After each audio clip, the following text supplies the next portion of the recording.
Minisita muhoizo w'eby'emirimo Musa Echweru obwabire narambuza bw'orutindo rwa Karuma agizire nka gavumenti nibenda kwombeka orutindo rusyo mu 2029. Echweru nagira ngo bakahereze empatane company ya Japan International Cooperation Agency okutandika kureta ebikwato. We are planning to do a totally new bridge. A totally new bridge that will handle the present day challenges. This is a 1964 bridge. It's as old as myself. So I am not terribly young.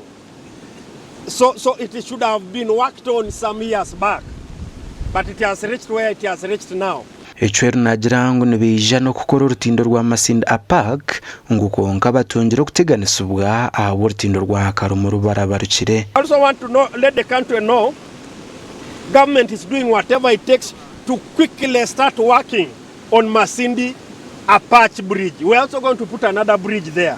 So that's what's going to happen. But this one is urgent and the country should just understand us. Minister nashobora ngwentebe kansingiza kozurwe okureba ngwentindo ezizakorwaho. Everything is being done. We shall inform the country accordingly. There are just a few things. A lot of work has been done so far by the technical team, but I think it is now just a question of us realigning the resource mobilization so that work starts. But there are already indications which are very positive in that direction. But we will be informing the country soon.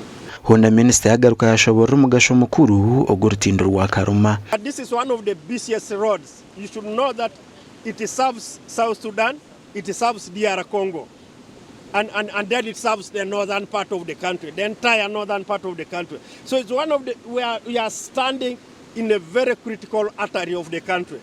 So even blocking it, we are at pains. We are at pains to block it, but just for the safety of our citizens, we have no choice.